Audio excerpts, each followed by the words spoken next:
कि परदेश से आए हुए कुछ मेहमान आपके बुजुर्गों को गाली दें तो क्या आप सुनोगे? फिरौन कहा जा रहा है, तंज किया जा रहा है कि जलील मस्तान साहब लुंगी पहनते हैं। सियासत इससे पहले भी हुई है सीमांचल में, लोगों ने इससे पहले भी चुनाव लड़ा है। उधर मास्टर मुजाहिद को लंगड़ा घोड़ा और हरामखोर जैसा लफ्ज जिसको मैं बोल भी नहीं सकता वो इस्तेमाल कर रहा है, और कोई छुट भैया नेता नहीं इस्तेमाल कर रहा है। बाद में यहां बुजुर्ग हैं, नौजवान हैं, और सबसे अच्छी बात यह है कि यहां बड़ी तादाद में मेरी माएं बहनें भी खड़ी हैं। मैं सबकी मौजूदगी को सलाम करता हूं। आपके चहेते प्रत्याशी अब्दुल जलील मस्तान साहब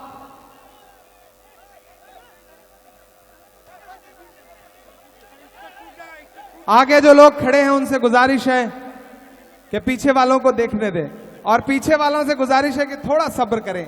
चुनावी रैलियों में ऐसा होता रहता है, बड़े बड़े शहरों में छोटी छोटी बातें होती रहती हैं। जलील मस्तान साहब आपके अपने हैं, पिछले 40 साल का रिश्ता है आपका इनका खिदमत का। मेरे भाई, हमसायादार पेड़ जमाने के काम आए और सूखने लगे तो जलाने के काम आए। कच्चा समझ के बेच ना देना मकान को, शायद कभी ये सर को छुपाने के काम आए। अमौर वालों, लड़ाई दो ताकतों के बीच में है। एक आए हैं जो ये कह रहे हैं कि जो उनके मुकाबले खड़ा होगा वो फिरौन होगा, नमरूद होगा। मैं जिस जगह खड़ा हूं ये अल्लाह के मानने वाले लोगों की सरजमीन है। ये वह सरजमीन है कि मौलाना इलियास रहमतुल्लाह अलैह ने जो काम शुरू किया उसकी महक यहां तक फैली हुई है। मैं इस मिट्टी को सलाम करता हूं, मैंने यहां की तारीफें सुन रखी हैं। मैं आपके बीच में खड़ा होकर के ये कह रहा हूं साथियों कि अब्दुल जलील मस्तान साहब आपके घर के बुजुर्ग हैं, और मुझे बताओ कि परदेश से आए हुए कुछ मेहमान आपके बुजुर्गों को गाली दें तो क्या आप सुनोगे? फिरौन कहा जा रहा है, तंज किया जा रहा है कि जलील मस्तान साहब लुंगी पहनते हैं। सियासत इससे पहले भी हुई है सीमांचल में, लोगों ने इससे पहले भी चुनाव लड़ा है। उधर मास्टर मुजाहिद को लंगड़ा घोड़ा और हरामखोर जैसा लफ्ज जिसको मैं बोल भी नहीं सकता वो इस्तेमाल कर रहे हैं, और कोई छुट भैया नेता नहीं इस्तेमाल कर रहा है। एक एक सूबों के जो उनके सदर आए हैं वो इस्तेमाल कर रहे हैं। मुझे बताइए दानिश्वर लोगों, मुझे बताइए इस शहर के नौजवान साथियों, इस इलाके की माओ, कि जिस बुजुर्ग ने 40 साल आपकी खिदमत की, जब ये रास्ते चलने लायक नहीं हुए थे तो उनको चलने लायक बनाया। आज कोई परदेसी मेहमान आकर के आपके बुजुर्ग को गाली दे और फिर आपसे तवक्को करे कि आप उसको वोट दोगे, ये अच्छी बात नहीं है। मैं आपसे शिकायत करने आया हूं। जलील मस्तान साहब मेरे घर के नहीं हैं, आपके घर के हैं, लेकिन मैं आपसे 1000 किलोमीटर दूर बैठकर भी जब मैंने सुना कि जलील मस्तान साहब की लुंगी उनके चलने, उनके बोलने पे तंज किया जा रहा है, तो मुझे ऐसा लगा जैसे एक बुजुर्ग पर, यानी कि मेरे बाप पर तंज किया जा रहा है।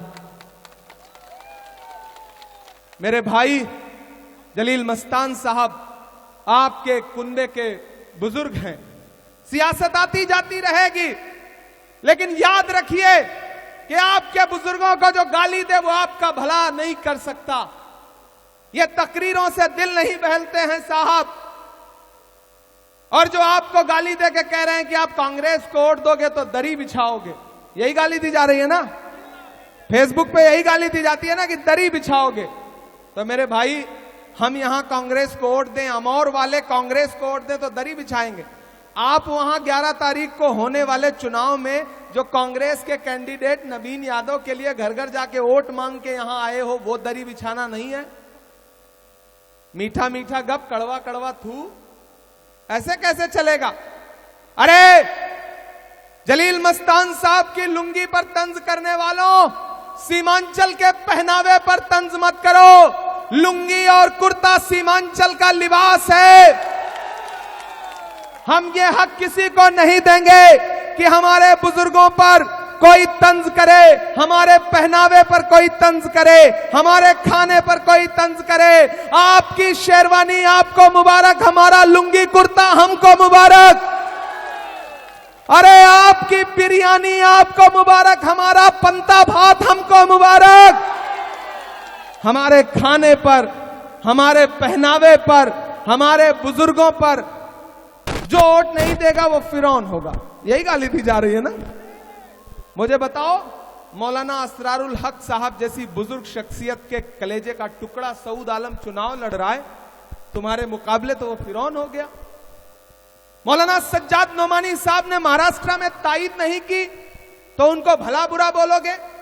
मौलाना महमूद मदनी साहब तुम्हारी सियासत के हामी नहीं है तो सोशल मीडिया पे गाली दिलवाओगे। इमरान प्रतापगढ़ी को जब अल्लाह ने शायरी का हुनर दिया तो उसने महबूबा के जुल्फ और आंचल पर शेर नहीं कहे बल्कि नजीब की मां के आंसुओं पर नज्म लिखी, फलस्तीन पर नज्म लिखी। वो तुम्हारी हिमायत में नहीं खड़ा है तो उसको मां बहन की गाली दिलवाओगे। नहीं गालीबाजों, ये नहीं चलेगा। सीमांचल में गाली नहीं चल सकती। वोट दीजिए या ना दीजिए, वोट किसको दीजिएगा ये आपकी मर्जी का सवाल है, लेकिन किसी परदेसी मेहमान को ये इजाजत मत दीजिए कि आपके घर में आकर के आपके बुजुर्ग को गाली दे, आपके पहनावे पर, आपके खाने पर तंज करे। अमौर वालों, ये लड़ाई बहुत बड़ी है। ये लड़ाई हुकूमत बनाने की है। मैं बिहार शरीफ से लेकर के, नालंदा से लेकर, खगड़िया से लेकर के, बछवाड़ा से लेकर के, ढाका से लेकर के, पश्चिमी चंपारण में सिकटा, नौतन, चनपटिया, बगहा होते हुए फुलवारी शरीफ से लेकर के, बरबीघा से लेकर के, किशनगंज से लेकर के, बहादुरगंज से, ठाकुरगंज से होते हुए, धमदाहा से होते हुए, पूर्णिया कस्बा होते हुए आपके बीच में पहुंचा हूं। और यहां आकर के पूरी जिम्मेदारी से कह रहा हूं कि 14 तारीख को बिहार में महागठबंधन की सरकार बनने जा रही है। तेजस्वी यादव मुख्यमंत्री बनने जा रहे हैं। और हमारे मैनिफेस्टो में गाली नहीं है। आपने कभी इमरान प्रतापगढ़ी के मुंह से किसी को गाली सुनी है?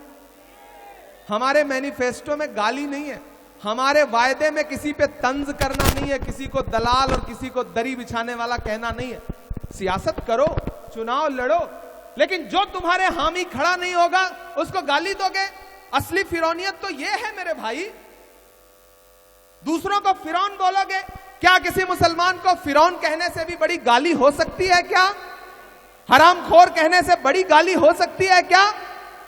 एक ने कहा कि मास्टर मुजाहिद लंगड़ा, घोड़ा और पता नहीं क्या क्या। ये जबान है सियासत की? ये मैं उन्हीं की बोली हुई बातें आपको बता रहा हूं। इसलिए आपसे कहना चाहता हूं साथियों कि बिहार में सरकार बनने जा रही है। मेरी माओ बहनों तक भी आवाज पहुंच रही हो। हमारे वायदों में गाली नहीं है। हम कह रहे हैं कि जिस दिन सरकार बनेगी उसके 2 महीने के अंदर, यानी 14 नवंबर को सरकार बनेगी। 14 जनवरी से पहले हर महिला के, हर खातून के अकाउंट में एक साथ 30,000 रुपया डालने का काम किया जाएगा। कितना?